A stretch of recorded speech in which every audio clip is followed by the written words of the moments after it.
Hey everybody, Rich Stitzel here. Thank you for tuning in. Today's lesson is it's a little emotional for me because it's something that I created in November, and I had this idea that I would release it at the beginning of the year, the beginning of 2020. I was going to release this lesson pack, and I had a vision of going through some of the channels with Sabian. I'm wearing my Sabian shirt that they just sent me the other day, and I was going to hopefully talk to Chris Stanky, our artist relations person at Sabian, and try to get this lesson to Neil Peart of Rush. And I kind of had this fantasy that Neil would hear the exercises in this lesson, and my biggest fantasy was to try to play these exercises with him and film them. I had this grand kind of vision and fantasy of doing this. And then at the beginning of the year, I decided to hold off because I wasn't sure that my students at DrumMantra.com, I didn't want to hit them so hard at the beginning of the year with such a massive lesson. So I waited, and I'm sorry that I did because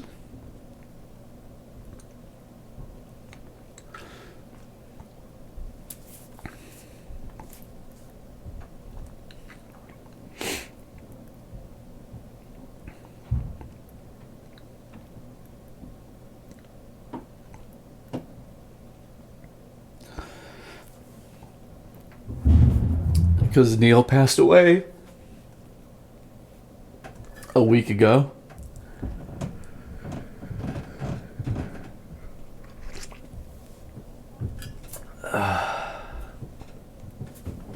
And I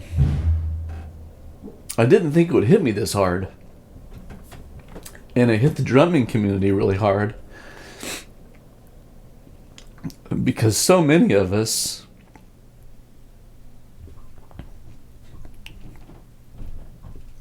became drummers because of him.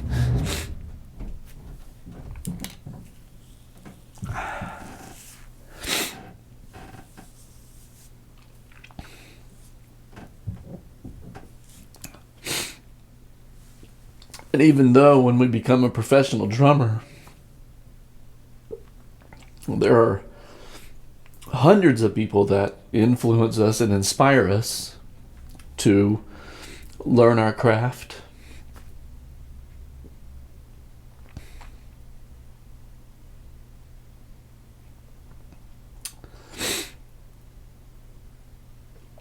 But there's something about that first person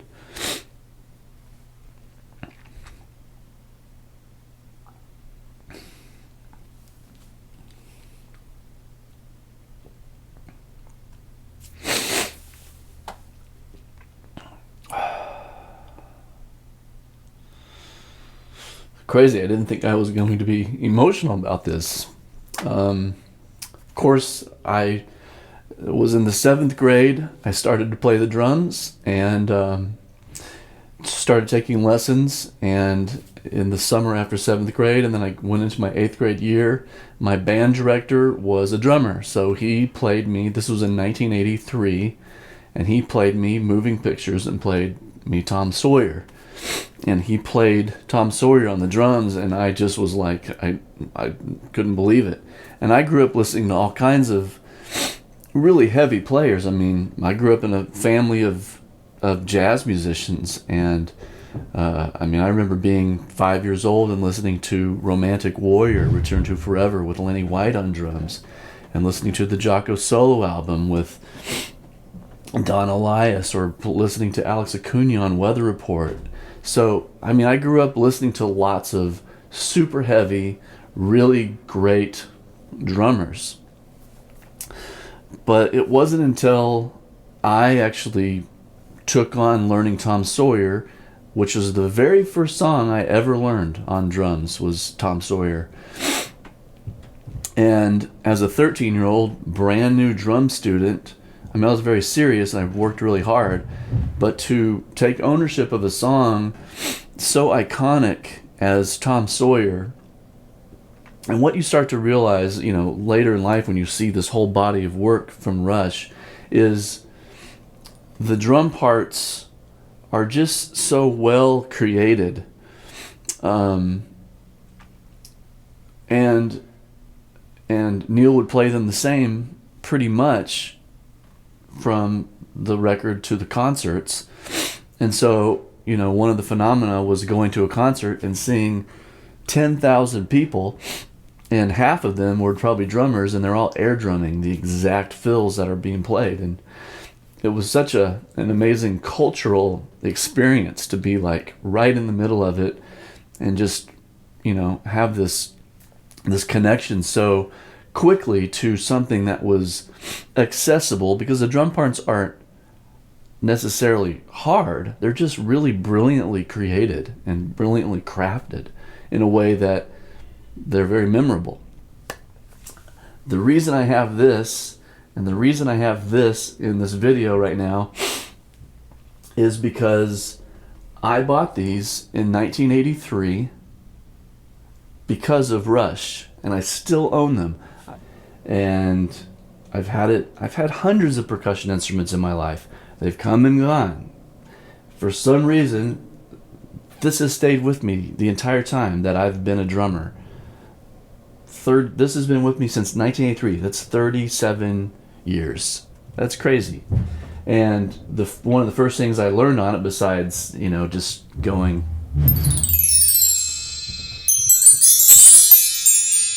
it's not even that amazing of a mark tree. I mean, I have tons of other mark trees, but what I did with this when I was in the 8th grade was learned the very first couple melody notes of Witch Hunt from Moving Pictures album. Let's see here.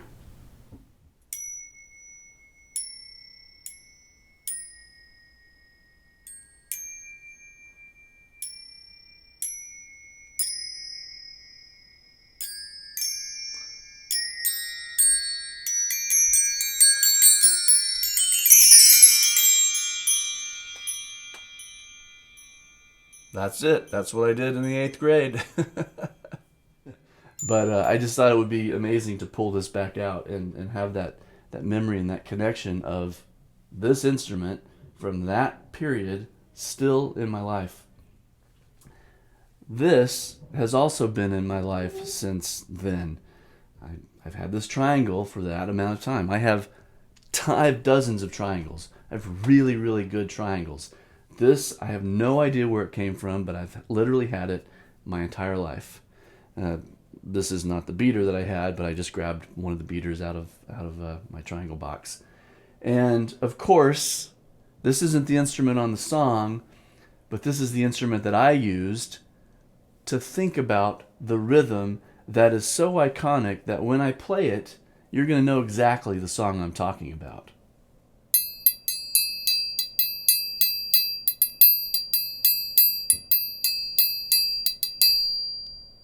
YYZ. YYZ is the airport code for the airport in Toronto. And this rhythm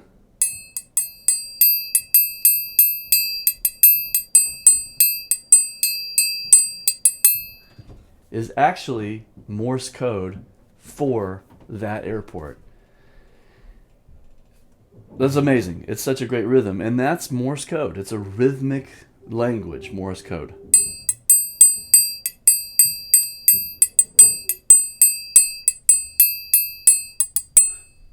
Of course, I didn't know that when I was in the 8th grade. I just knew the rhythm. And I knew the rhythm as a rhythm. I knew it as an entire pattern.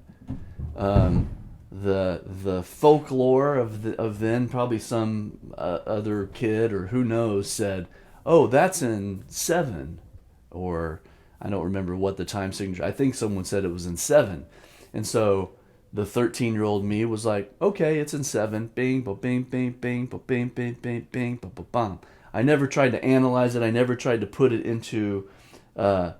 I never tried to put that to the test and try to figure out, is that really true? Is it really in 7? I just sort of, okay, I believed it, and I knew how to play the rhythm, and eventually learned how to play the song on the drum set. And It wasn't until many, many, many years later that I heard that rhythm, and I started trying to count it in 7, and no, it's not in 7, it's in 5. 1, 2, 3, 4, 5. 1, 2, 3, 4, 5. 1, 2, 3, 4, 5.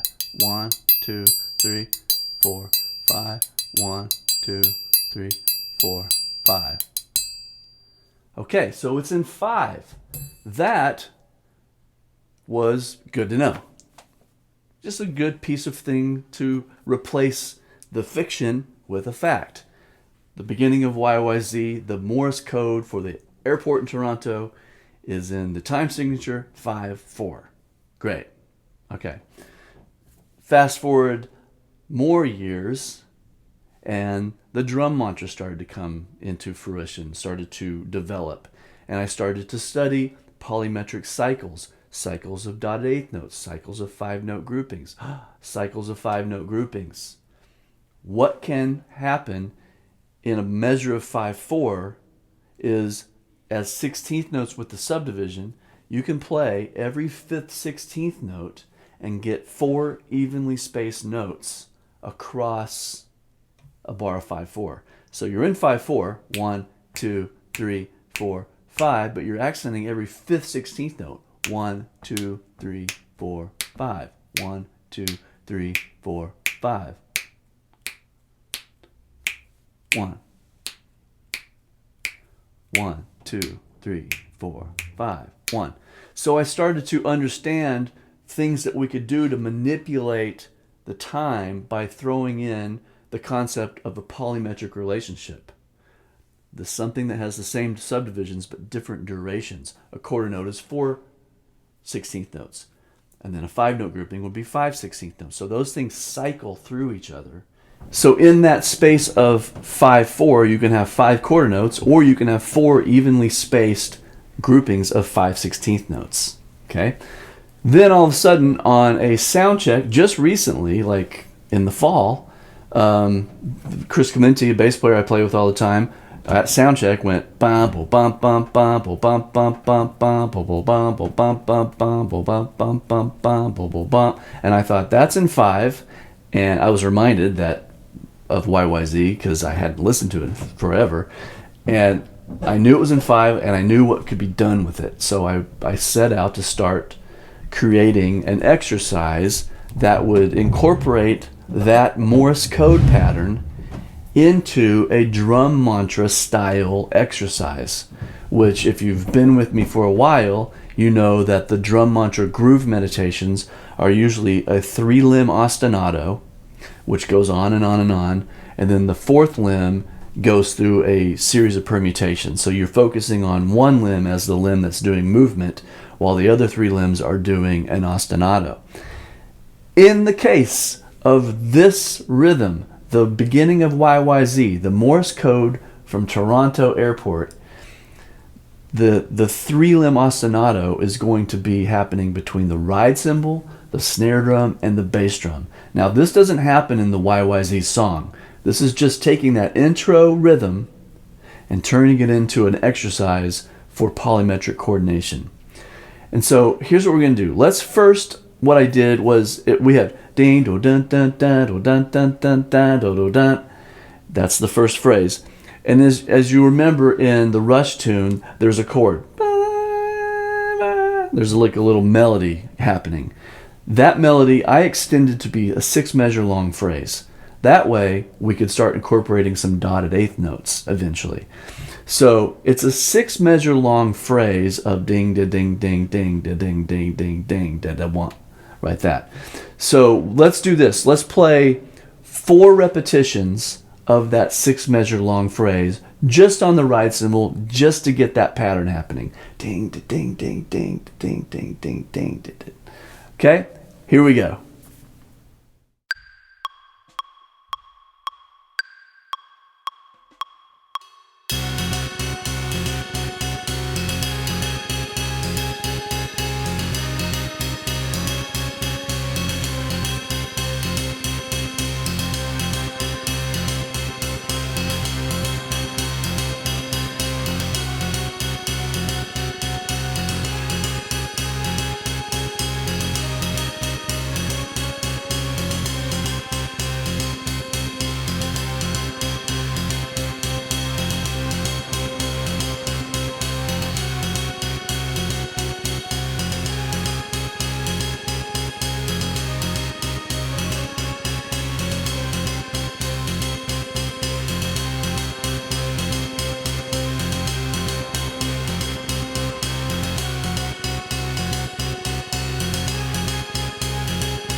Okay, great. Now, for starters, before we get really crazy with the kick and snare pattern, let's just keep it right on the quarter note beat, right on the pulse. We're going to play 1 on the kick, 2 on the snare, 3 on the kick, 4, 5 on the snare. Boom, bop, boom, bop, bop.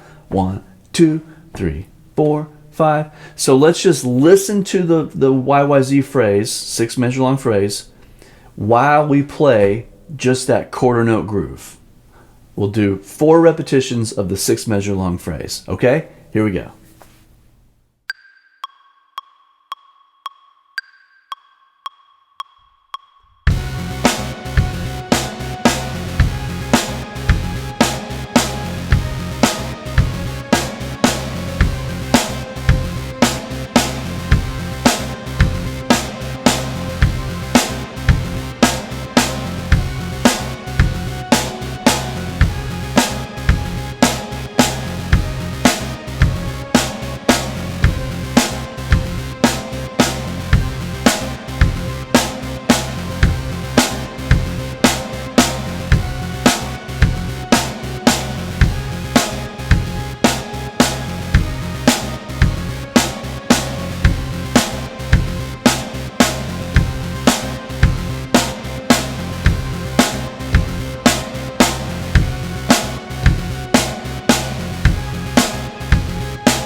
Okay, now we're going to, now this might take some coordination, we're going to play that same groove with a kick and the snare, but we're going to add the ride cymbal, bing, ba, bing, bing, bang, ba, bum, bum, bum, bum, ba, ba, with the groove. Same process, the 6 measure long phrase, 4 times. Here we go.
Okay, great. Now that you have that, and you've probably had to work on it a little bit, it took me some time to get that happening, so make sure you've got that super solid, because that's just the ostinato.